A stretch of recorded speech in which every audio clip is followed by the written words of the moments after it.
introduction. It's a real pleasure to give this presentation on novel therapies in chordoma and chondrosarcoma. These are my disclosures.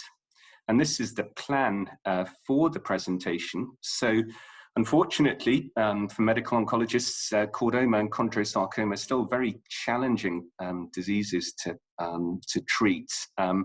And I'd like to split this into three components. So the first, focusing on chordoma. As we all know, conventional chemotherapy is a very limited activity in this particular subtype.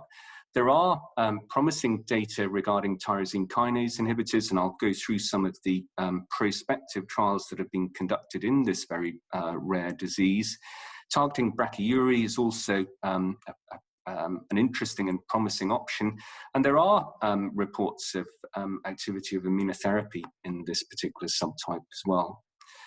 Then secondly, focusing on chondrosarcoma, and this follows on very nicely from Dr. Razza's presentation.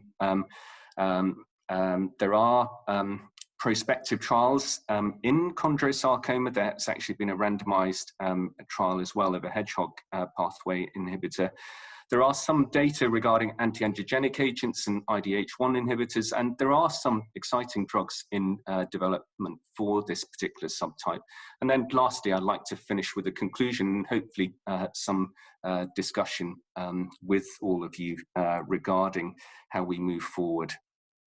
So in terms of potential questions, I thought I'd ask these at the start, and then we can see what everybody thinks at the end. So do you routinely refer patients with advanced metastatic chordoma or chondrosarcoma for systemic therapy? Yes or no? And then I've got another question after that. So which patients would you refer for systemic therapy? Those with metastatic disease, those with locally advanced, technically inoperable disease, specific subtypes? Oh, that's good. So 33%. I've got a little bit of work to do. So let's see. Those with specific subtypes such as mesenchymal chondrosarcoma, or you do not refer patients for systemic therapy. So one of my surgical colleagues keeps reminding me of medical oncologists in sarcomas are a little bit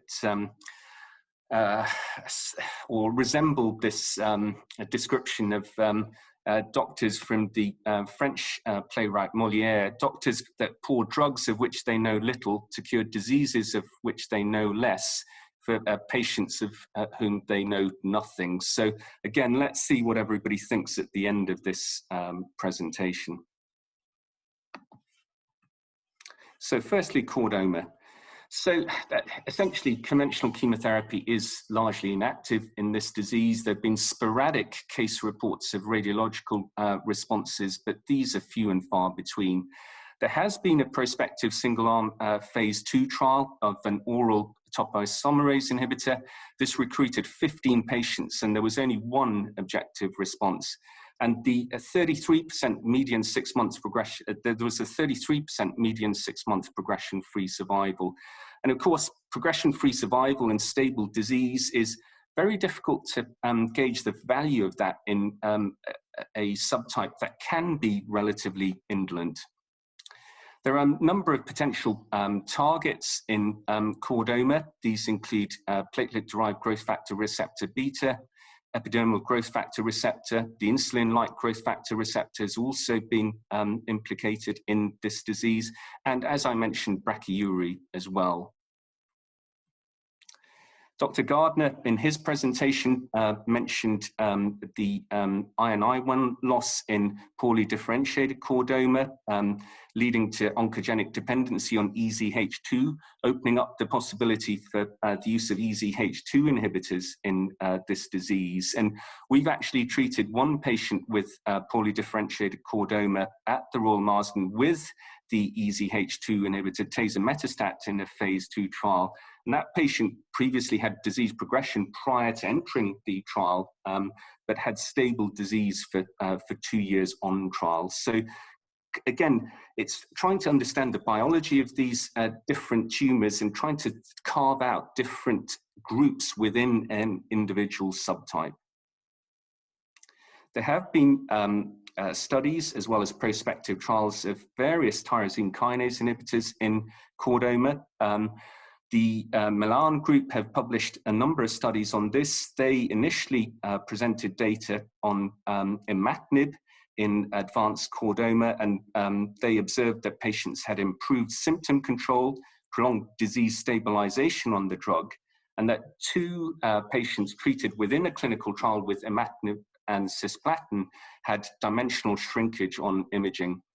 This led to a phase 2 trial of imatinib as a single agent. 50 patients were recruited, and the response rate was only 2%, but they quoted the clinical benefit rate as 64%, with a median progression-free survival of 9 months. And basically, in 18 months in patients with stable disease at 6 months. So again, it's very difficult from a single arm trial to tease out what stable disease means exactly, and hence the need for randomized trials, but that's very, very difficult in such a rare disease. And in this prospective phase 2 trial, there were no unexpected toxicities with imatinib. Dr. Stacchiotti and colleagues have also performed a phase 2 trial of imatinib and sirolimus in patients that have progressive disease on imatinib. 9 patients were assessable for response, and 1 patient had partial response, and 7 had stable disease. And the mean treatment duration was 9 months. Other tyrosine kinase inhibitors have been evaluated, including sunitinib. So in a phase 2 trial, that was a generic phase 2 trial for all soft tissue sarcomas, 4 out of 9 chordoma patients had durable stable disease. And there have also been individual case reports of responses to sunitinib in imatinib-resistant disease. There have also been case reports of radiological responses to EGFR inhibitors in advanced chordoma, one with a combination of cetuximab and gefitinib, and another with erlotinib. And these reports have led to ongoing prospective trials. So this is one of the case reports of combination therapy with cetuximab and gefitinib showing a response to treatment. There's been a phase 2 trial of the HER2 EGFR inhibitor lapatinib in chordoma. This recruited 18 patients, 72% had metastatic disease, 28% locally advanced disease. And in terms of the CHOI response criteria that incorporate dimensional as well as density changes on imaging, 7 patients, or about 39%, had a partial response. And the median progression-free survival was 8 months. Hans Gelderboom at Leiden has an ongoing phase 2 trial of an EGFR inhibitor, afatinib, in locally advanced and metastatic chordoma. And the primary outcome measures of this trial are median progression-free survival, as well as quality of life assessments. And as I mentioned, this trial is ongoing. Targeting brachyury is also a potentially interesting approach in chordoma. Data presented at ASCO last year of a yeast brachyury vaccine were presented, and basically this trial randomized patients to receive 3 doses of the vaccine or placebo, followed by radiation. But there was no difference between the vaccine and placebo arms, as shown on this slide. So checkpoint inhibitors have also shown a promise in a number of case reports in chordoma, and this is a patient treated with a checkpoint inhibitor, the results published last year. Other vaccine-based approaches have also shown responses. So moving on to chondrosarcoma. This is a slide that Dr. Raza showed of the French sarcoma group's analysis of conventional chemotherapy in chondrosarcoma, showing the differential response between mesenchymal, dedifferentiated, as well as conventional chondrosarcoma, and of course clear cell sarcoma with a very, very poor benefit from chemotherapy. So there have been a number of prospective trials of hedgehog inhibitors in chondrosarcoma. The pathways implicated in the development of chondrosarcoma. The French sarcoma group performed a single-arm phase 2 trial of a small molecule antagonist of the hedgehog signaling pathway. They recruited 45 patients. The 6-month clinical benefit rate was 26%. And basically, the median progression-free survival was 3.5 months and median overall survival 12.4 months. And manageable toxicity with mainly grade 1 and 2 side effects. There's also been a randomized trial of a hedgehog inhibitor in advanced chondrosarcoma.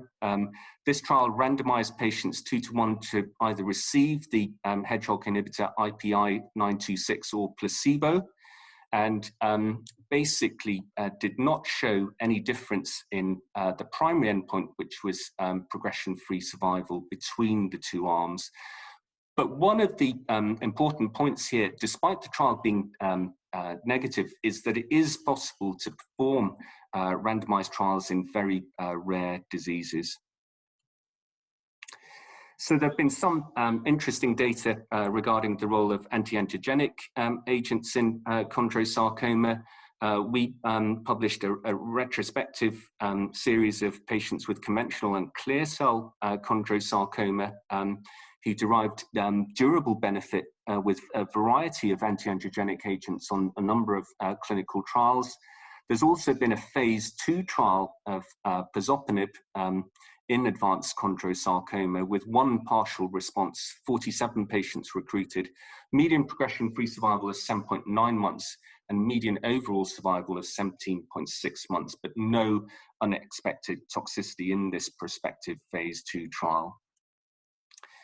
IDH mutations are clearly important in chondrosarcomas, and IDH1 and 2 mutations have been reported in between 50 and 80% of chondrosarcomas. These are not mutually exclusive, and basically there have been a number of prospective trials of various inhibitors in chondrosarcoma. So Bill Tapp and colleagues performed a phase 1 trial of an oral IDH1 inhibitor in 21 patients.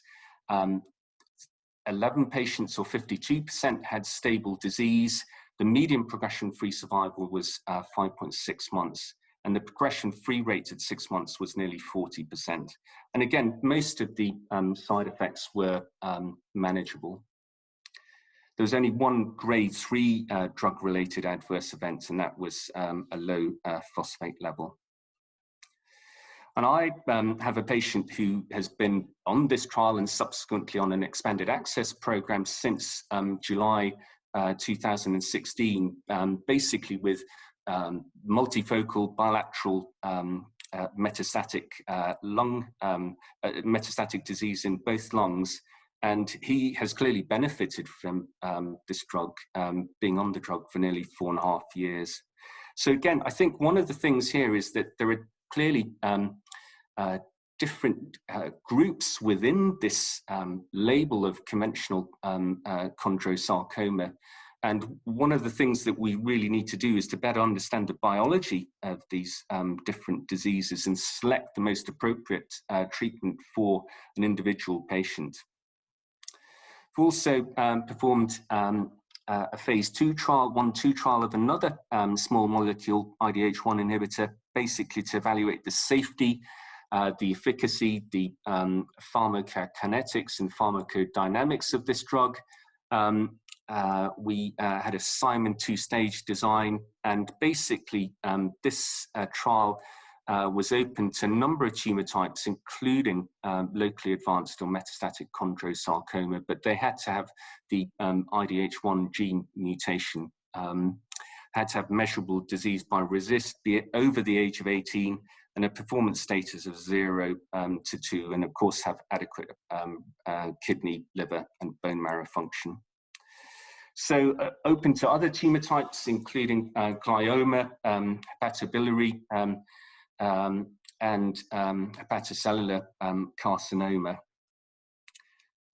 This drug in general was pretty well tolerated, major problem being liver enzyme abnormalities on blood tests. And basically, we saw no complete or partial responses, but a number of patients had durable, stable disease, and some had shrinkage, but that didn't fulfill the criteria for a partial response.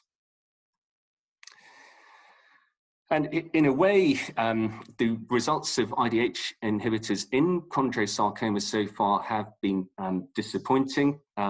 This leads to the question whether this is a good therapeutic target in this disease. Again, there have been case reports of responses to checkpoint inhibitors in chondrosarcomas. Mike Wagner and colleagues published a response in a patient with conventional chondrosarcoma. At the top of this slide, you can see the excellent response in these lung metastases to nivolumab. And Dr. Rosen and colleagues have also published data regarding a response in a patient with dedifferentiated chondrosarcoma to the checkpoint inhibitor nivolumab. And of course, I think, you know, what the sort of fundamental message from my presentation is that clinical trial participation should really be encouraged, because that's the best way that we can get more information and more data regarding the use of various agents, and hopefully improve the outcome of patients with these very challenging diseases. So finally, moving on to an interesting drug that is a death receptor 5 agonist. So death receptor 5 is a receptor for the tumor necrosis factor related apoptosis inducing ligand or trail.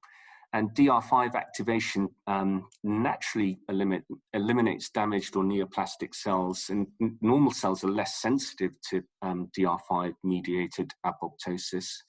And basically, a phase 1 trial has been presented at the Connective Tissue Oncology Society meeting at the end of last year, in November of last year. And this was a phase 1 trial of this agonist antibody, again, in a variety of tumor types, including chondrosarcoma, but also colorectal cancer, gastric cancer, as well as mesothelioma. And all of the chondrosarcoma patients had conventional chondrosarcoma. The drug in the chondrosarcoma cohort was well tolerated. There were very few serious adverse events attributed to the drug. There was one death in the mesothelioma cohort, which could have been related to study drug, and that was acute hepatic failure. So there were two partial responses in the chondrosarcoma cohort. A number of patients had prolonged stable disease. Again, that's challenging to interpret in what can often be an indolent disease, even in the metastatic setting. But as you can see from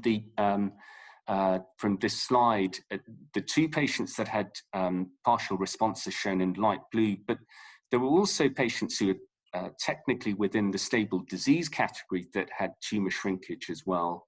And I think this is very promising in this challenging subtype. And these are just some of the pictures of the responses that Dr. Chawla showed. You can see a very good response in this young man with conventional chondrosarcoma, a 60% decrease in the target lesion illustrated on this slide. And as I mentioned, even patients that achieved durable, stable disease still had tumor shrinkage. So as you can see here, this 55-year-old man, heavily pre-treated with a number of agents, had 15% decrease in target lesion size. So I think this is a very promising drug, and a very promising drug in chondrosarcomas. So watch this space. To finish off, as I mentioned, conventional chemotherapy has limited efficacy in most subtypes of chondrosarcoma and chordoma. Prospective clinical trials are feasible even in these rare sarcoma subtypes. And I think, the fundamental message from my presentation is that clinical trial participation should really be encouraged. There are definitely signals of efficacy for a number of agents in chordomas, but we really need better markers of response to better identify patients most likely to benefit from particular systemic therapies. And similarly for chondrosarcomas, I think we really do need better markers of response, better ways of identifying patients that are most likely to benefit from a particular treatment. And I think the data that have been presented regarding the death receptor 5 agonists are very interesting and are likely to lead to a prospective randomized trial. So I'd like to thank all my colleagues at the Royal Marsden, and to thank you as well, I'm sure. Has anybody got any questions? I can see one just popped up from Alex Lee, who's one of the medical oncologists who works here, asking what the next step are for the death receptor. Hi, Alex. It's probably going to be a randomized phase 2 trial. There's also another question on here. We'll call this the last question before we close up for this session. But given how dominant brachyury, the T-protein pathway is in whole transcriptome sequencing, shouldn't chordoma be a great candidate for targeted therapy? Is it too niche a disease to interest drug developers? And should we be lumping the different types and locations together like sacral and cervical disease? That's from Rashid Zakaria. Yeah, I think that's an excellent question. I think taking a step back, one of the things with these rare diseases, and as you saw on the slide set,